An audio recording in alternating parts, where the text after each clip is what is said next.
राजकारणामध्ये त्यांनी भरपूर काही नाव मिळवलंय, पण आज गरज आहे आपल्याला वळसे पाटलांची गरज आहे. या तालुक्याला, ह्या मतदारसंघाला वळसे पाटलांची गरज आहे. एका बाजूला नगर जिल्ह्यामधले 4-5 आमदार, 1 खासदार, सगळे ताकदवान पुढारी एका बाजूला आणि वळसे पाटील एका बाजूला आहेत. पण काही झालं तरी आमच्या आंबेगाव शिरूर मतदारसंघातली जनता ह्या तालुक्यातलं पाणी नगरला जाऊ देणार नाही म्हणजे नाही. हे पाणी आमचं आहे, कोणाच्या बापाचं पाणी नाही. किती ताकद लावा, आमचं रक्त सांडलं तरी चालेल, पण पाणी जाऊ देणार नाही, ही मी तुम्हाला ग्वाही देतो. विकास कसा असतो, आता गेले 1.5 महिने आम्ही पाहतोय गावागावामध्ये खोटे नेरेटिव्ह त्यांनी सेट करायचे, त्यांनीच अफवा मांडायच्या की शिवसैनिक काम करणार नाही.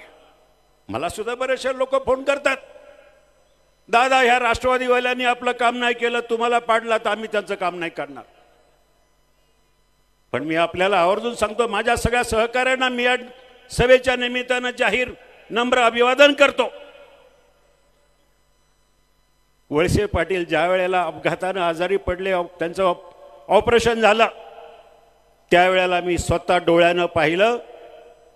त्यांचा जीव तळमळत होता. काही करून मतदारसंघामध्ये जायचंय, डॉक्टरला सांगत होते की आढळरावांच्या प्रचारासाठी जायचंय, परंतु ते शक्य नसल्यामुळं त्यांनी त्या ठिकाणी महेश लांडगेला बोलवून त्यांना तिथं 1 तास उपदेश दिला की कसा प्रचार करायचा. चेतन तुपेला बोलवलं, अतुल बेनकेला बोलवलं, दिलीप मोहितेला बोलवलं, सगळ्या आमदारांना, सगळ्या तालुक्यातल्या आपल्या सगळ्या पदाधिकाऱ्यांना बोलून त्या ठिकाणी त्या पद्धतीनं त्यांचे इन्स्ट्रक्शन देत होते की प्रचार कसा करायचा, कुठं करायचा, काय चाललंय.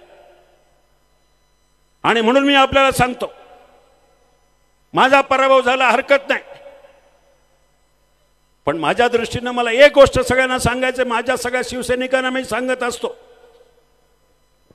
समजा माझा पराभव झाला, आपण वळसे पाटलांना मतदान नाही करायचं, मग करायचं कोणाला?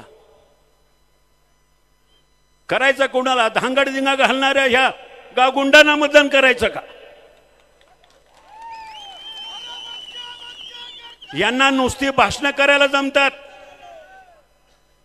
भाषणं करताना ह्याच ठिकाणी लाव रे तो व्हिडिओ, लाव रे तो व्हिडिओ, म्हणजे काय लावलंय? तुला लेच व्हिडिओ बघायचा, जा तुझ्या बायको बरोबर घरात व्हिडिओ लावून टीव्ही लाव बघा. एक चांगलं काम केलेलं दाखवा.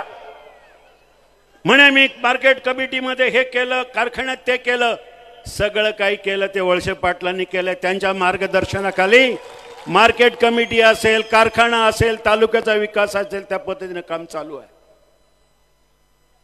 पण आज मी आपल्याला सांगतो, ह्या ठिकाणी खोटा नेरेटिव्ह करून काही चालणार नाही. आज आपल्याला सांगतो की ह्या मतदारसंघावर आतापर्यंत 35 वर्ष ज्यांनी काम केलेलं आहे त्यांना हे अजून एक टर्म आपल्या मतदारसंघामध्ये फक्त आणि फक्त पाण्याचा प्रश्न सोडवण्यासाठी त्यांना द्यायची. ह्यापेक्षा मी जास्त काही बोलत नाही, फक्त वेळ भरपूर झालेला आहे, अर्धा तासपेक्षाही कमी वेळ राहिला आहे. मला सगळ्यांना हात जोडून विनंती करायची, माझा पराभवाचा जर आपल्याला उट्ट काढायचा असेल, तर कोल्ह्याचा पराभव करायचा असेल तर ह्या देवदत्ताचा पराभव करा. आणि मी सांगेल, देवदत्ताला पाडा पाडा पाडा. धन्यवाद. जय हिंद, जय महाराष्ट्र.